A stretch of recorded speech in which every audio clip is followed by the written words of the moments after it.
अख्ख्या महाराष्ट्राने बघितलेलं आहे की महाराष्ट्र कुस्तीगीर समिती आहे। आता दोन आहेत त्याच्यामध्ये, एक आहे संघटना ज्याली अहिल्यानगरमध्ये 2-3 दिवसापूर्वी महाराष्ट्र केसरी स्पर्धा घेतली आणि ही जी संघटना आहे 3 वर्षापूर्वी स्थापन झाली होती। दुसरी आहे परिषद जी आदरणीय पवार साहेबांच्या मार्गदर्शनाखाली काम करते। 70-80 वर्षापासून ती संघटना तिथे काम करते आणि जी पवार साहेबांच्या मार्गदर्शनाखाली संघटना जी आहे तिने आजपर्यंत जी कुठली महाराष्ट्र केसरी स्पर्धा घेतली त्याच्यामध्ये कधीही दुजाभाव झाला नाही, चुकीच्या गोष्टी तिथे झाल्या नाहीत। पण परवा जी संघटना आहे, जी नवीन संस्था आहे, त्याली जी स्पर्धा घेतली त्याच्यात जर आपण बघितलं तर कुस्तीगिरांसाठी नाहीतर पैलवानांसाठी स्पर्धा घेतली होती का नेत्यांसाठी हेच कळत नव्हते।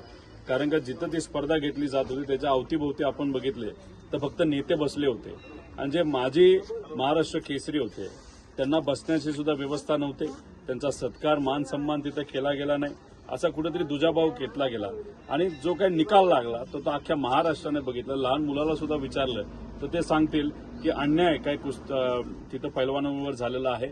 मग अशा पद्धतीने काही ठराविक लोकांना निवडून देण्यासाठी नाहीतर जिंकून देण्यासाठी ती स्पर्धा घेतली असं जाणवतं।